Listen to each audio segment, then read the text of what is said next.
ಡಿ.ಕೆ. ಶಿವಕುಮಾರ್ ಅವರ ಸಚಿವ ಸಂಪುಟ ವಿಸ್ತರಣೆ ಯಾವಾಗ ಆಗುತ್ತೆ, ಯಾರು ಮಿನಿಸ್ಟರ್ ಆಗಿ ಮುಂದುವರಿತಾರೆ, ಯಾರು ಹೊಸಬರು ಬರ್ತಾರೆ ಅನ್ನುವಂತಹ ಕುತೂಹಲ ಜನರಲ್ಲಿ ಇದ್ದೇ ಇದೆ. ಕಳೆದ 40-45 ದಿನದಿಂದ ಇದ್ರ ಬಗ್ಗೆ ವ್ಯಾಪಕ ಚರ್ಚೆ ಆಗ್ತಾ ಇದೆ.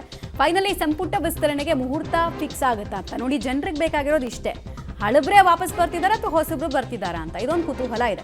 ಇನ್ನು ರಾಜಕೀಯ ಆಸಕ್ತರಿಗೆ ಸಮುದಾಯವಾರು ಏನು ಲೆಕ್ಕಾಚಾರ, CMO, ಮಾಜಿ CMO, ಆಮೇಲೆ KPCC ಅಧ್ಯಕ್ಷರದ್ದು ಯಾರ್ದು ಎಷ್ಟು ಮಾತು ನಡೆಯುತ್ತೆ ಅನ್ನೋ ಕುತೂಹಲ ರಾಜಕೀಯ ಆಸಕ್ತರಿಗಿದೆ. ಸೊ ದೆಹಲಿಗೆ ಹೊರಟಿದ್ದಾರೆ CM ಡಿ.ಕೆ. ಶಿವಕುಮಾರ್, ಮಾಜಿ CM ಸಿದ್ದರಾಮಯ್ಯ ಮತ್ತು BK ಹರಿಪ್ರಸಾದ್. ಈ ವೇಳೆ ಹೈಕಮಾಂಡ್ ನಾಯಕರನ್ನ ಭೇಟಿ ಮಾಡ್ತಾರೆ. 1 ರೌಂಡ್ ಆಫ್ ಡಿಸ್ಕಷನ್ ಆಲ್ರೆಡಿ ಆಗಿದೆ, ಫೈನಲ್ ರೌಂಡ್ ಆಫ್ ಡಿಸ್ಕಷನ್ ಬಾಕಿ ಇದೆ. ಇವತ್ತು ಅಥವಾ ನಾಳೆ ಸಚಿವರ ಪಟ್ಟಿ ಫೈನಲ್ ಆಗೋ ಸಾಧ್ಯತೆ ಇದೆ.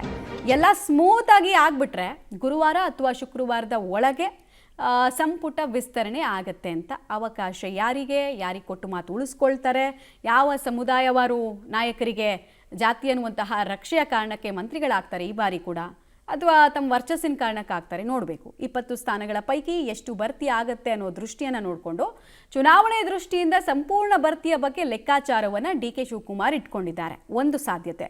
ಎರಡನೇ ಸಾಧ್ಯತೆ, ಬಂಡಾಯ ನಾಯಕರನ್ನ ಸಮಾಧಾನ ಪಡಿಸೋಕೆ 1-2 ಸ್ಥಾನವನ್ನು ಖಾಲಿ ಇಡೋದು. ಅಂದರೆ ಆ ಸ್ಥಾನ ತೋರಿಸ್ಬಿಟ್ಟು ಇದು ನಿಮಗೆ ಅಂತಲೇ ಇಡೋದು, ನೀವು ಸ್ವಲ್ಪ ವೇಟ್ ಮಾಡಿ ಅಂತ ಹೇಳಿ ಅವ್ರನ್ನ ಸಮಾಧಾನ ಪಡಿಸೋದು. ಇದು ಹಳೆ ಸ್ಟ್ರಾಟಜಿ.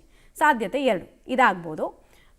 ಇನ್ನು ಜಾತಿವಾರು ಲೆಕ್ಕಾಚಾರವನ್ನು ಗಮನದಲ್ಲಿಟ್ಕೊಂಡು, ಪ್ರದೇಶವಾರು ಲೆಕ್ಕಾಚಾರವನ್ನು ಗಮನದಲ್ಲಿಟ್ಕೊಂಡು ಎಲ್ಲವನ್ನ ಅಳೆದು ತೂಗಿ ಯಾರ್ಯಾರ ಸೇವೆ ಎಷ್ಟೆಷ್ಟು ಅನ್ನೋದನ್ನೆಲ್ಲ ಲೆಕ್ಕಾಚಾರ ಹಾಕಿ ಕ್ಯಾಬಿನೆಟ್ ಎಕ್ಸ್ಪ್ಯಾನ್ಷನ್ ಆಗತ್ತೆ. ಶುಕ್ರವಾರದ ವೇಳೆಗೆ ಪ್ರಮಾಣ ವಚನ ಕಾರ್ಯಕ್ರಮವನ್ನು ಮುಗಿಸ್ಕೊಳ್ಬೇಕು ಅನ್ನೋ ಆತುರ ಡಿ.ಕೆ. ಶಿವಕುಮಾರ್ ಅವರಿಗೆ ಇದ್ದ ಹಾಗೆ ಇದೆ. 17ರಿಂದ 18 ಜನರಿಗೆ ಅಟ್ಲೀಸ್ಟ್ ಭರ್ತಿ ಮಾಡ್ಕೊಳ್ಬೇಕು ಮಿನಿಮಮ್ ಅಂದ್ರು ಅಂತ.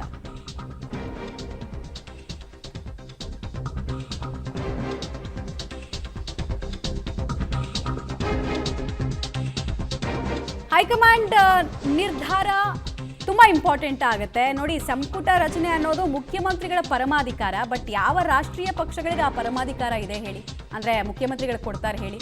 ಹೀಗಾಗಿ CM ದೆಹಲಿ ಕಡೆಗೆ ಮುಖ ಮಾಡಿದ್ದಾರೆ. ಹೈಕಮಾಂಡ್ ನಾಯಕರ ಕದ ತಟ್ತಾ ಇದ್ದಾರೆ. ಶಾಸಕರು ಕೂಡ ವೇಟ್ ಮಾಡ್ತಿದ್ದಾರೆ. ಅವರು ಕೂಡ ದೆಹಲಿಯಲ್ಲಿ 20ಕ್ಕೂ ಹೆಚ್ಚು ಶಾಸಕರು ಠಿಕಾಣಿ ಹೂಡಿದ್ದಾರೆ. ಅದರಲ್ಲಿ ಸೀನಿಯರ್ ಲೀಡರ್ಸೇ ಜಾಸ್ತಿ ಪ್ರಯತ್ನ ಪಡ್ತಾ ಇರೋದು. ಸೀನಿಯರ್ಸಾ, ಜೂನಿಯರ್ಸಾ ಅಥವಾ ಮಿಡಲಲ್ಲಿರೋರಾ, ಡೀಟೇಲ್ಸ್ ಕೊಡ್ತಾರೆ ಶಬೀರ್. ಇವತ್ತು ಸಾಲು ಸವಾಲುಗಳು ವಿಪಕ್ಷಗಳಿಗೂ ಕೂಡ ಇದೆ. ಆಡಳಿತ ಪಕ್ಷವನ್ನು ಹೇಗೆ ಕೇಂದ್ರದಲ್ಲಿ ಕಟ್ಟಾಕಬೇಕು ಅಂತ ಸೆಷನ್ ಇದೆ. ಸೆಷನ್ ಇರೋದ್ರ ಮಧ್ಯೆ ರಾಜ್ಯ ನಾಯಕರದೊಂದು ಡಿಮ್ಯಾಂಡ್ ಇದೆ. 3 ಪಟ್ಟಿ ಇದೆ. ಈ ಪಟ್ಟಿಗಳ ಪೈಕಿ ಯಾರಿಗೆ ಅದೃಷ್ಟ ಏನಾಗ್ಬೋದು ನೋಡಿ, ಇವತ್ತು ಬಹುತೇಕ ಸಚಿವ ಸಂಪುಟ ವಿಸ್ತರಣೆಯ ಕಸರತ್ತು ಅಂತ್ಯಗೊಳ್ಳುವಂತಹ ಸಾಧ್ಯತೆಗಳಿದ್ದಾವೆ. ಸಚಿವರ ಪಟ್ಟಿ ಕೂಡ ಅಂತಿಮಗೊಳ್ಳುವಂತಹ ನಿರೀಕ್ಷೆಯನ್ನು ಕೂಡ ಈಗ ಸದ್ಯಕ್ಕೆ ಮಾಡಲಾಗ್ತಾ ಇರುವಂಥದ್ದು. ಮಧ್ಯಾಹ್ನ 1 ಗಂಟೆಯ ಬಳಿಕ ಯಾವಾಗ ಬೇಕಾದರೂ ಕೂಡ ಸಭೆ ಆಗಬಹುದಾದಂಥ ಸಾಧ್ಯತೆಗಳಿದ್ದಾವೆ. ಮಧ್ಯಾಹ್ನ 1 ಗಂಟೆವರೆಗೂ ಕೂಡ ನಾಯಕರು, ಕೇಂದ್ರದ ನಾಯಕರು ಎಲ್ಲರೂ ಕೂಡ ಸಂಸತ್ ಅಧಿವೇಶನದಲ್ಲಿ ಇರ್ತಾರೆ. ಬಹುತೇಕ ಸಂಸತ್ ಅಧಿವೇಶನದಲ್ಲೂ ಕೂಡ ಸಾಕಷ್ಟು ದೊಡ್ಡ ಪ್ರಮಾಣದಲ್ಲಿ ಗದ್ದಲಗಳಾಗಬಹುದಾದಂಥ ಸಾಧ್ಯತೆಗಳಿರುವಂಥ ಹಿನ್ನೆಲೆಯಲ್ಲಿ ನಾಳೆಗೆ ಸಂಸತ್ ಕಲಾಪ ಮುಂದೂಡಿಕೆ ಆಗಬಹುದು. ಸೊ ಹೀಗಾಗಿ ಮಧ್ಯಾಹ್ನದ ಬಳಿಕ ರಾಜಕೀಯ ಚರ್ಚೆಗಳು ಕೂಡ ತೀವ್ರಗೊಳ್ಳುವಂತಹ ಸಾಧ್ಯತೆಗಳಿದ್ದಾವೆ. ಇವತ್ತು ಕಾಂಗ್ರೆಸ್ ಹೈಕಮಾಂಡ್ ಪ್ರಮುಖವಾಗಿ 2 ರಾಜ್ಯದ ನಾಯಕರನ್ನ ಬುಲಾವ್ ಕೊಟ್ಟಿರುವಂಥದ್ದು, ಪಂಜಾಬ್ ಮತ್ತೆ ಕರ್ನಾಟಕ.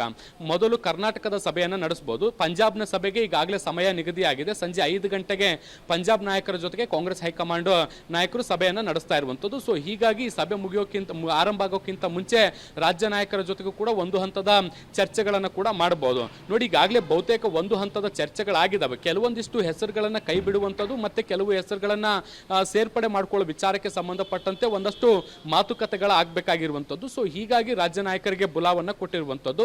ಈಗಾಗಲೇ AICC ಅಧ್ಯಕ್ಷ ಮಲ್ಲಿಕಾರ್ಜುನ್ ಖರ್ಗೆ ಅವರನ್ನ CM ಮೊನ್ನೆ ಭೇಟಿಯಾಗಿ ಒಂದು ಪಟ್ಟಿಯನ್ನು ಕೂಡ ಕೊಟ್ಟಿದ್ದಾರೆ ಅನ್ನುವಂಥದ್ದು ಕೂಡ ಗೊತ್ತಾಗ್ತಾ ಇರುವಂಥದ್ದು. ಸೊ ಈ ಪಟ್ಟಿಯನ್ನು ಆಧರಿಸಿ ಇವತ್ತು ಚರ್ಚೆ ಮಾಡಿ ಬಹುತೇಕ ಒಂದಷ್ಟು ಹೆಸರುಗಳನ್ನು ಅಂತಿಮಗೊಳಿಸಬಹುದಾದಂತಹ ಸಾಧ್ಯತೆಗಳಿದಾವೆ.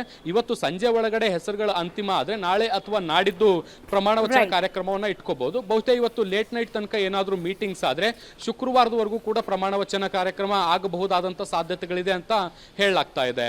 ಮಮತಾ, ಧನ್ಯವಾದ ತಮ್ಮ ಮಾಹಿತಿಗಾಗಿ.